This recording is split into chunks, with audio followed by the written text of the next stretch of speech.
Hello good evening. എന്തൊക്കെയാണ് വിശേഷങ്ങൾ? എല്ലാവരും സുഖമായിട്ടിരിക്കുന്നു എന്ന് വിശ്വസിക്കുന്നു. അപ്പോൾ ഇന്നത്തെ വീഡിയോ എന്ന് പറയുന്നത് ഒരു ചെറിയൊരു ടിപ്പ് വീഡിയോ ആണ്. നമ്മൾ എപ്പോഴും റെസ്യൂം ഉണ്ടാക്കുമ്പോൾ അതിൽ നമ്മുടെ ഫോട്ടോ വയ്ക്കും. ഫോട്ടോ ഇപ്പം മാൻഡേറ്ററി അല്ല, അതായത് പക്ഷേ നമ്മൾ ഫോട്ടോസ് വയ്ക്കുമ്പോൾ വളരെയധികം ശ്രദ്ധിക്കണം. നമ്മുടെ റെസ്യൂം പോലെ തന്നെ ഇമ്പോർട്ടൻ്റ് ആണ് നമ്മൾ അതിൽ വയ്ക്കുന്ന ഫോട്ടോ വെക്കുന്നവരുടെ കാര്യമാണ് ഞാൻ പറയുന്നത്. ഫോട്ടോ വെച്ചാൽ കൂടുതൽ നല്ലതാണ്. അതായത് റെസ്യൂം എന്ന് പറയുമ്പോൾ നമ്മുടെ എക്സ്പീരിയൻസ്, നമ്മുടെ ക്വാളിഫിക്കേഷൻ ഒക്കെ ഒരു ഒന്നോ രണ്ടോ പേജിൽ ഒരു റിക്രൂട്ടർക്ക് അല്ലെങ്കിൽ ഒരു ഹയർ ചെയ്യുന്ന ഒരാൾക്ക് മനസ്സിലാവുന്നതാണ് നമ്മുടെ റെസ്യൂം. അതുപോലെ തന്നെ ഫോട്ടോയ്ക്കും വളരെയധികം പ്രധാനമുണ്ട്.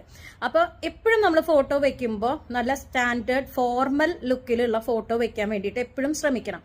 അപ്പോൾ ഇനി പറയാൻ പോകുന്ന ടിപ്പ് എന്ന് പറയുന്നത്, ഇപ്പോൾ ഗൂഗിൾ ജെമിനൈയുടെ ഒരു ട്രെൻഡ് നടന്നുകൊണ്ടിരിക്കുന്നുണ്ടല്ലോ. അപ്പോൾ ഇനി അതിൽ ഫോട്ടോ ഇല്ലാത്തവർ, ഒരു കോട്ടോ സ്യൂട്ടോ ഒക്കെ ഇട്ടിട്ട് ഫോട്ടോ ഇല്ലാത്തവർ നമ്മുടെ ഫ്രണ്ട് ക്യാമറ ഉപയോഗിച്ചിട്ട് ഒരു പിക്ചർ നമ്മുടെ എടുക്കുക.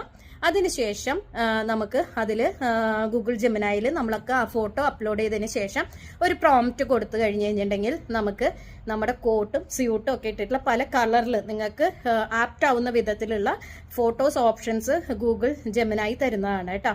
അപ്പോൾ ഇനി ഫോട്ടോ ഇല്ലാത്തവർ വിഷമിക്കേണ്ട. വിസിറ്റിങ്ങിലൊക്കെ ഉള്ളവർ ഇനി ഫോട്ടോ എടുത്ത് പൈസ കളഞ്ഞും നമ്മൾ വിഷമിക്കേണ്ട ആവശ്യമില്ല. നമുക്ക് അതിലിട്ടിട്ട്, അപ്പോൾ നിങ്ങൾക്ക് അങ്ങനെ ഒരു ഫോട്ടോ വേണമെങ്കിൽ, അതിൻ്റെ പ്രോംപ്റ്റ് വേണമെങ്കിൽ എൻ്റെ കമൻറ്റ് ബോക്സിൽ വന്നിട്ട് കമൻറ്റ് ചെയ്ത് കഴിഞ്ഞാൽ ഞാൻ അതിലുള്ള പ്രോംപ്റ്റ് തരുന്നതായിരിക്കും കേട്ടോ. അപ്പോൾ പെട്ടെന്ന് തന്നെ ആയിക്കോട്ടെ. All the best. അപ്പോൾ ദേ ഞാൻ അങ്ങനെ ക്രിയേറ്റ് ചെയ്ത എൻ്റെ ഒരു ഫോട്ടോ ആണ് കേട്ടോ. അത്യാവശ്യം മോശമല്ലേ അത് കിട്ടിയിട്ടുണ്ട്. അപ്പോൾ നിങ്ങൾക്കും ട്രൈ ചെയ്യാം. Okay, by.